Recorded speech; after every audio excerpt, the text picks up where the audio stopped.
I got paid to explore abandoned locations for a travel magazine. So let me give you a little background before I dive into this shit show. A couple years ago, I got into urban exploration.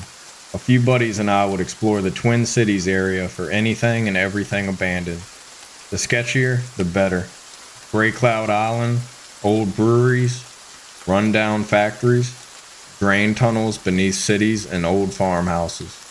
I loved seeing the way time reaches its fingers around creation after man had left. It was a fun weekend hobby, despite a run-in or two with squatters. I began running a blog with photographs and details about my adventures. It got a pretty sizable following. It wasn't long before I got an email from what appeared to be a small monthly magazine that wanted me to do a section on urban exploration. They gave a phone number and asked me to call them, as they'd love to have my work. They offered to negotiate a rate for my exploration. The magazine was called Gatherings. Looked legitimate, though I've never heard of it. The magazine seemed to revolve around travel, I think, but there didn't seem to be any overall theme to it. Loving the idea of getting paid to do my hobby, I gave them a call. Hello? There was nothing for a few seconds before the lady responded. Gatherings Magazine, how may I help you? I told them why I called and she responded. Oh, perfect. We'd love to have you run an Urbex section on our page.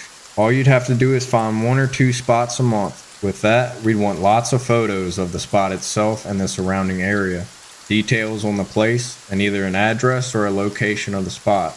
On top of that, feel free to write about your experience at the spot. I asked them if they wanted a specific type of building or farmhouse, etc. The lady said anything. It can be an old factory or a small house in a suburb, as long as it's been abandoned for a while. Alright, seems pretty cool, I thought. I didn't know how I felt about giving so many details about spots I've found, since that's a prime way to get a spot noticed and closed off. What's your offer for a rate? I asked. She promptly replied, $5,000 per location. Shit. There's no way she was serious. What? I replied.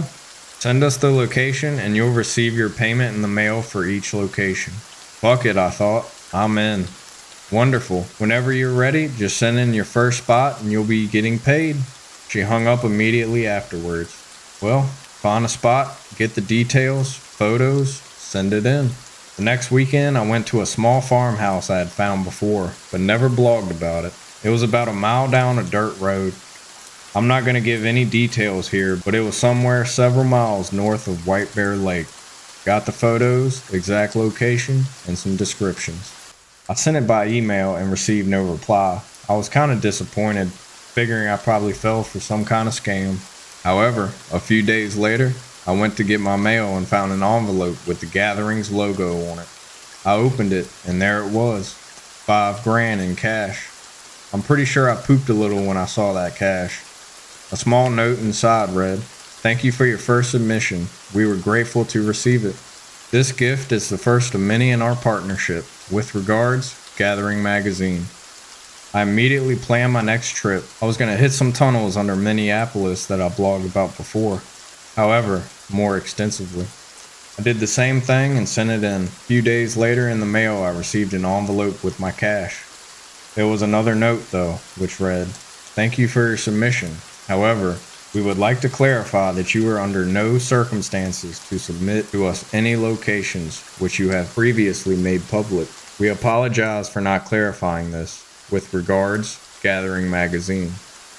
Well, that was odd. I guess they want originality. The note had a weird hostile vibe to it and lacked the watermark that the other note had. Well, I still got my $5,000 and I'm getting more. I had to travel further out to get new spots, but every weekend I was out after it. The farther out of my way I had to go, the more I was paid. I also noticed the more remote location, the more I was paid. But the money generally say between $5,000 to $7,000 per location. This went on for a few months before I decided to take a break. I emailed letting them know I was going to slow down for a little, and they had no issues with it. About a month later, a buddy of mine wanted to get into my little hobby. I decided to take him to that little farmhouse from my first submission. We went out on a Saturday morning together. We parked along down the road and walked to the farmhouse. It looked small from the outside and its paint was worn to brown. The Hard to notice if you're not looking for it. Inside it is empty, except for a cellar door which leads to a quite sizable basement. In the basement there are a few closets and some tables. I'm pretty sure they're all closets. All but one of the doors was locked shut with an old rusted lock. The one unlocked door was an empty closet. We approached the barn and the first thing my buddy noticed was a smell. He mentioned it and I noticed it too. It smelled like a mixture of burnt skunk hair or weed. I guess this could be a pretty dope smoke spot if it wasn't so sketchy. At the entrance was, well, a skunk. It reeked. I poked it aside with a stick and we entered the barn. The smell grew stronger. We both looked at each other. He asked me if it had smelled like this the last time. Hell no, I said. He walked around for a bit, getting up on the storage ledge and finding some old action figures. They were pretty retro, kinda cool. However, I didn't remember them from before. We decided to enter the cellar. We opened the door and entered the unlit area. I worked my flashlight out of my backpack. I finally flipped the switch, lighting up the cellar. Blood and shit was smeared across every wall. Drawings were on the floor in odd shapes and numerals. Melted candle wax stained the ground. In the center was what I assumed to be a pile of shit covered in piss, and who else knows what other bodily fluid.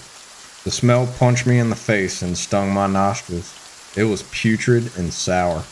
In my disorientation, I tried to run backwards to get out, and I tripped. Panicking, I turned towards the door and tried the doorknob, which was difficult to turn. It finally clicked, and I felt the door push me backwards.